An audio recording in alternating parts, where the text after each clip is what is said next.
Hello, this is Ken Ferry with this week's Boots in the Field report. As the season wraps up, a lot of growers are turning their thoughts to the 2021 crop. I've had several questions about treating soybeans. Is it worth the money? The answer to this depends on a couple of things.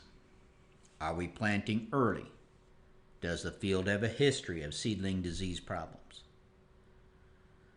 If the field has a history of sudden death and we plan to plant it early, I would recommend an SDS treatment. With SDS, we have the infection, which happens from planting to about V2. Ideal conditions for the infection to take place are cold, wet soils, slow emergence. Last spring, we had our April planted beans taking 35 days to emerge. And then some of them got to experience the freeze there on May 10th. Basically ideal conditions for the infection. After the infection, the second part of the disease is when it expresses itself during the reproductive stages. Wet conditions in the reproductive stages will wipe out a plant. In a short amount of time, it'll wipe out large areas within the field. While we saw a lot of SDS on individual plants this year, it was more of a slow burn due to the dry August, and the yields didn't get limited as much as we typically would see. By planting early, though, we are almost guaranteeing a shot at infection, leaving us in a risky spot to get ideal conditions during that reproductive stages and hoping that disease won't express itself. Other seed-attacking diseases like the Pythium and the Rhizoctonia usually knock out the stand early, and they're lowering those populations. Now, we know soybean populations don't have a big effect on overall yield. If the population is too low, we also have a window to replant and salvage those yields. But with SDS, when we see that a problem is developing in the middle of the reproductive stages, the only management option you have is to adjust your yield expectations. Some growers have said, my fields don't have a history of SDS. And this may be true. You have to have the disease in the field to get infected. Be sure your pest boss agrees based on scouting which fields have or don't have SDS. Do this off the scouting reports and field inspection history, not just this year, but the past 10 years reports. If the field has a history of seedling blight issues, usually due to poor drainage, I would recommend treating these beans no matter when we plant them. In wet years, a seed treatment can eliminate a lot of replanting. Insecticide into the treatment mix will give you a little more protection on those earlier beans.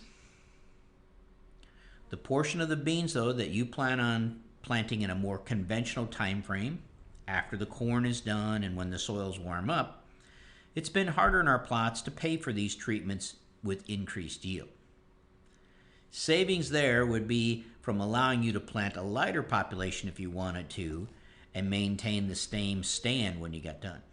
If the field has not been in beans for the last 3 years, I would inoculate them. Let's make sure this bean can produce its own N. Other fields I would inoculate would be the acidic fields. Some of the new ground that we sampled this fall had some ferocious pH issues. If these acid fields are going to soybeans, I would recommend inoculating them. In these acid soils, it's hard for the rhizobia bacteria to survive. The standard seed treatments in corn seem to be doing the job pretty well when it comes to managing disease.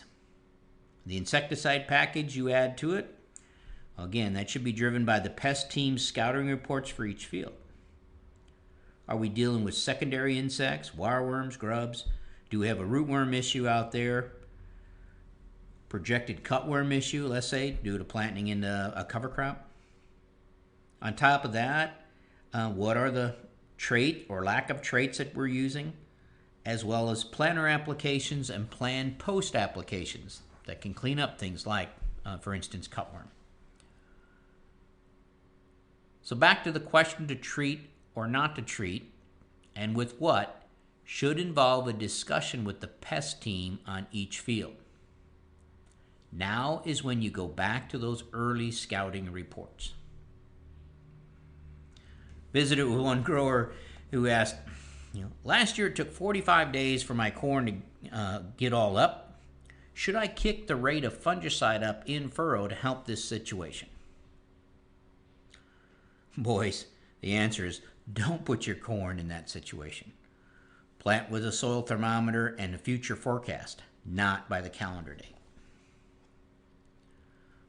Another area generating a lot of discussion at this time of year is that area of variety and hybrid selection for next year.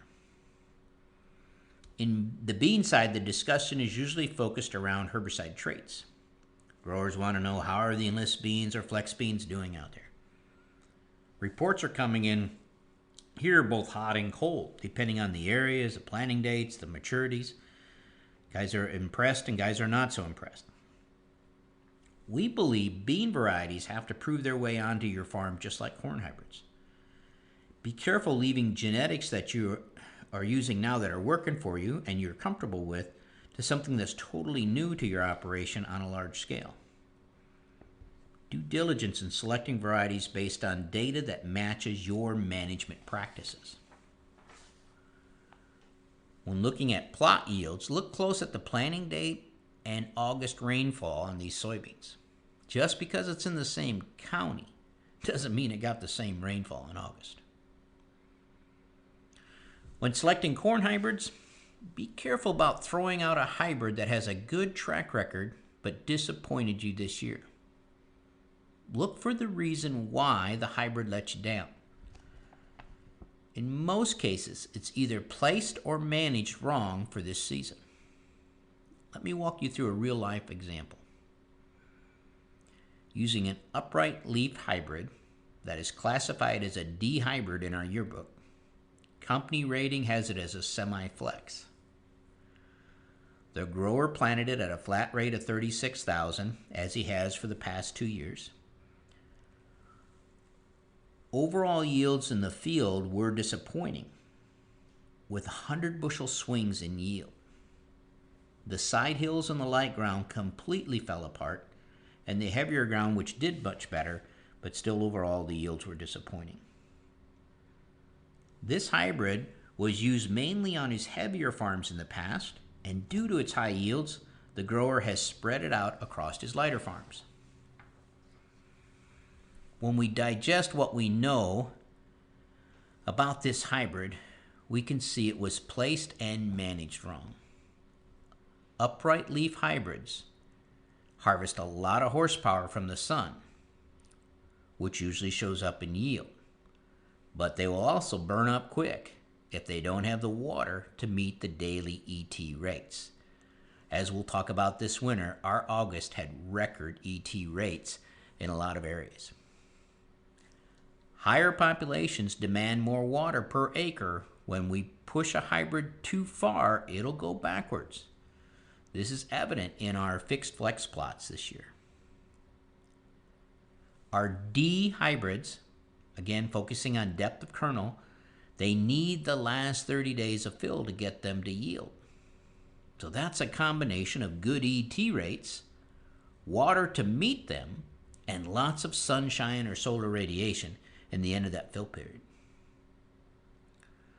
A D hybrid with upright leaves planted at 36,000 on light soils, no rain in August, is going to get its teeth kicked in.